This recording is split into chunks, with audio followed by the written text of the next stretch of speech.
nilikujua na nilikutakasa na nilikuita. Unaona sasa? Kwa hiyo haanzi siku unapozaliwa, hauanzi. Na nataka nikusaidie, hamna mtu wa kukuua dunia hii mpaka muda wako wa kazi umalizike. Umenisikia? Acha kuogopa.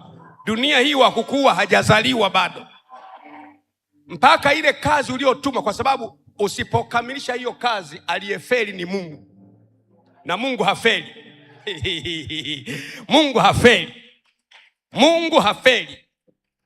Kwa hiyo Yeremia anaambiwa nalikujua, hujazaliwa.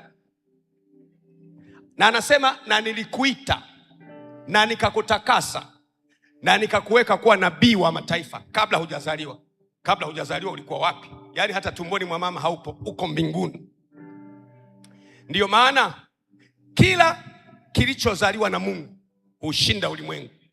Maana yake ni nini? Anayetoka mbinguni si amezaliwa na Mungu, hushinda ulimwengu.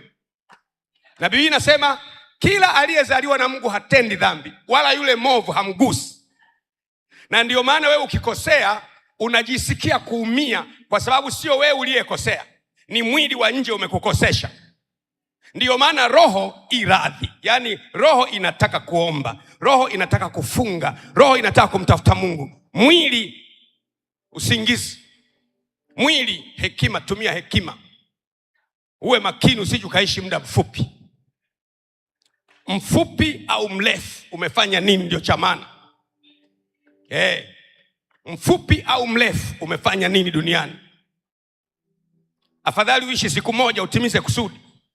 Na ndiyo maana kuishi miaka mingi sio na maana, haina maana. Kila mtu atakufa.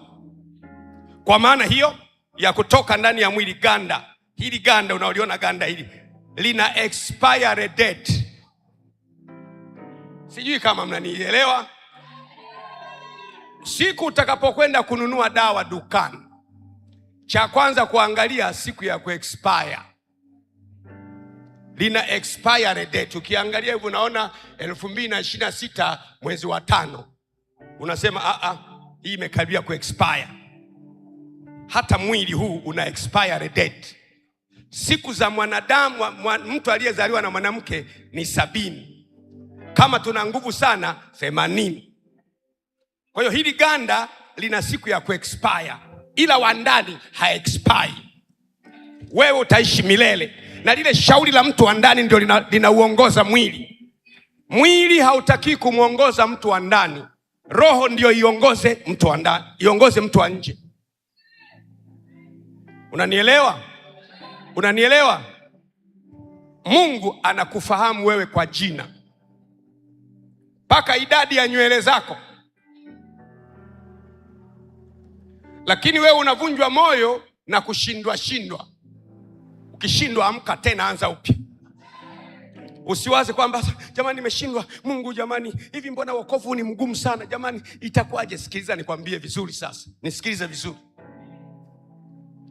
Unapotoka mbinguni, sehemu ambayo Mungu anakushushia, anakujengea tabia itakayomsaidia mtu wa ndani kutimiza wito.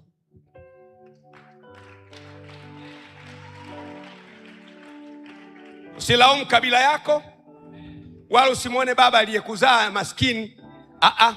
Sehemu uliposhushiwa, unashushiwa sehemu ya ajabu. Mungu anataka kutumia, lakini unashushiwa Pemba. Umezaliwa na Mpemba. Yaani hata kama umezaliwa na watu wamepinda, wachawi, hufi. Wanakuloga upo tu. Unapinda bega upo tu. Unakwenda kushoto upo tu. Wanakuloga upo tu mpaka ufike mahali unapotakiwa. Na ndio maana kuna watu hapa, hesabu miaka tu. Jina lako sio hilo, na kazi yako sio hiyo, na mwisho wako sio huo. Hesabu miaka tu.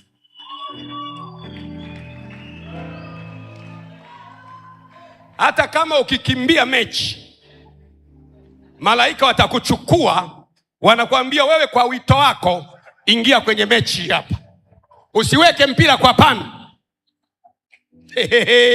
Hutaweka mpira kwa pan. kwa sababu matukio unayokutana nayo, watu unaokutana nao, maudhi unayokutana nayo, dhiki unayokutana nayo zimeandaliwa na Bwana ili sikutengenezee tabia ya kuwa yule anayetakiwa kuwa, ili kutimiza makusudi yale ambayo Mungu ameyakusudia. Usiwe na wasiwasi. Mwambie mwenzako usiweke mpira kwa pani.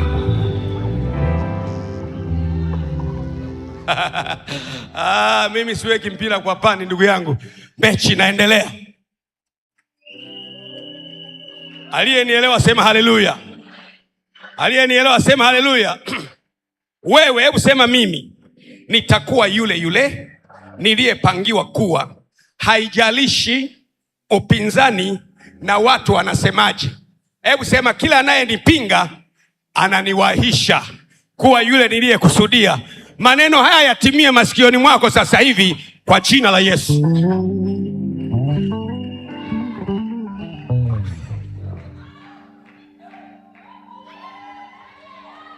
Kila anayekupinga, kumpiga teke chura ni kumwongezea mwendo. Kila anayekupinga anakusogeza kwenye kuwa yule aliyekusudiwa. Muulize mwenzako, je, panga inakata bila kunolewa? Muulize, panga inakata bila kunolewa? Muulize, panga inakata bila kunolewa? Ni panga gani ambayo haina makali? Muulize mwenzako, wakati unainoa panga, je, hakuna vipande vya chuma vinadondoka? Pamoja na vipande vya chuma vinadondoka, ndiyo inaongezewa makali. Mwanangu, unaongezewa makali. Waache wachawi wakunoe, siache fitina zikunoe. Waache wanafamilia wakunoe, yaache majungu yakunoe. Wito wako uko pale pale, maana mna hila nyingi mioyoni mwa mwanadamu, lakini kusudi la Mungu ndilo litakala simama. Ramakapasititishi shindiki parabasikishikipi. Sifu Mungu, haleluya. Sifu Mungu, amen. Sifu Mungu, haleluya. Sifu Mungu, amen. Nampenda Yesu, twampenda Yesu. We love our master. Praise God, amen.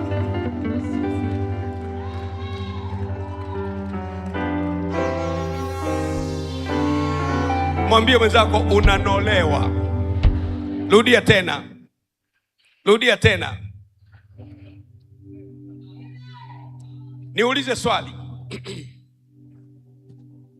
Kwa vyovyote vile umewahi kuhudhuria angalau kisherehe cha birthday?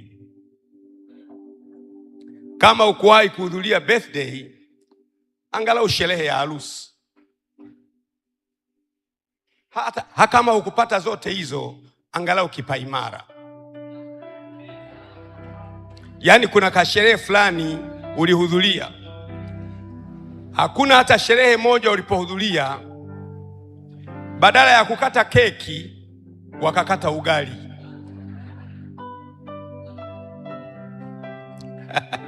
Wakasema kwamba sasa uletwe ugali.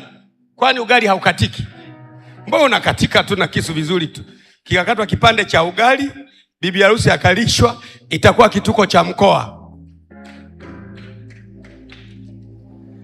Tena watu wanatumiana message, harusi yenyewe hata haieleweki. Nini bwana, si ya kichawi? Badala ya kukata keki ya harusi, kimekatwa kipande cha ugali wa mtama. Mtu aseme lazima watakuwa wachawi hapa. Yaani hakuna na bibi harusi katafuna kipande cha ugali, na bwana harusi kala, na wakwe wamepelekewa nusu ya ugali, na wenyewe wapelekwe nyumbani. Ugali umepambwa, kituko. Hata kama wakijitahidi wakate chapati, tunakata chapati. Wakisema wakate kitumbua au donut au wakate half keki, bado ni tatizo, ingawa keki, neno keki lipo. Wakisema tunakata half keki, kwa half keki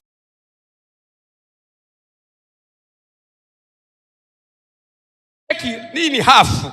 Hiyo ni keki afu hii ni half. Problem mpaka ikatwe nini? Keki. Inapendwa na wafalme, inapendwa na marais, inapendwa na maskini. Kwa nini? Ni kwa namna inavyotengenezwa. Juu moto, kulia moto, kushoto moto, chini moto. Yenyewe inakuwa katikati, huku inawaka, huku inawaka, huku inawaka, huku inawakwa. Unataka kupendwa? Ingia kwenye tanuru uokwe na Mungu mwenyewe.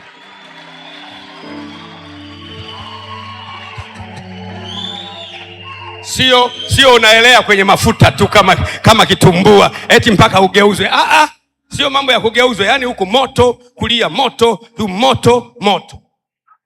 Unapikwa na Mungu, tengenezwa na Mungu. Watu wote ambao Mungu anawatumia amewatengeneza. Unanisikia? Na kutengenezwa kuna matukio ya kifamilia, ya kibiashara. Wakati mwingine dunia nzima inakugeuka wewe.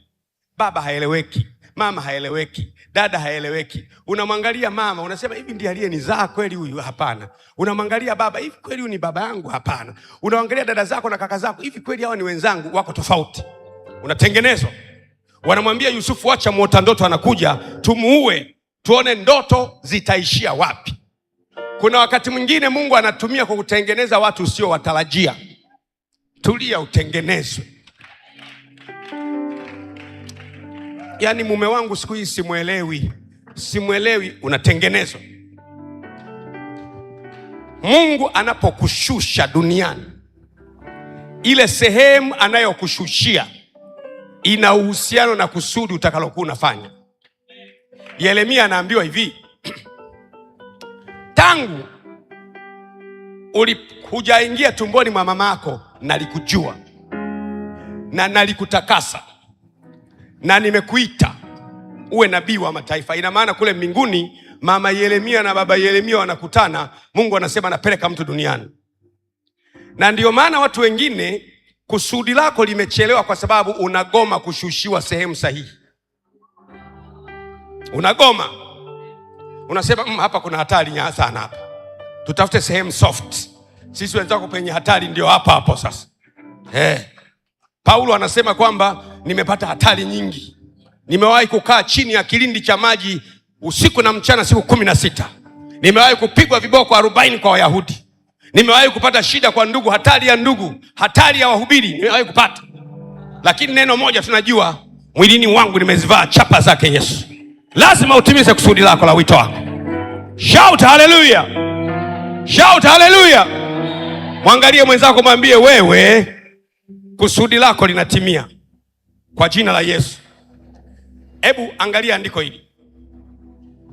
Zaburi 139 mstari wa 16. Rakapasikishikata. Kumbuka somo letu hatima, lakini tumeanzia shauri la Mungu litasimama. Zaburi 139 mstari wa 16. Zaburi 139 mstari wa 16. Macho yako yaliniona kabla sijakamilika. Tusome wote kwa pamoja. 1, 2, 3. Anayesema hivyo ni nani? Daudi. Anamwambia Mungu kwamba wewe Mungu uliniona kabla sijakamilika. Tusome kwa pamoja. 1, 2, 3. Macho yako yaliniona kabla sijakamilika. Chuoni mwako ziliandikwa zote pia siku zilizoamriwa kabla hazijawa bado. Sasa kwa sababu Kiswahili kinachanganya, nisome Biblia ya Kiingereza. Nasema, your eyes saw me and you knew me before I was formed.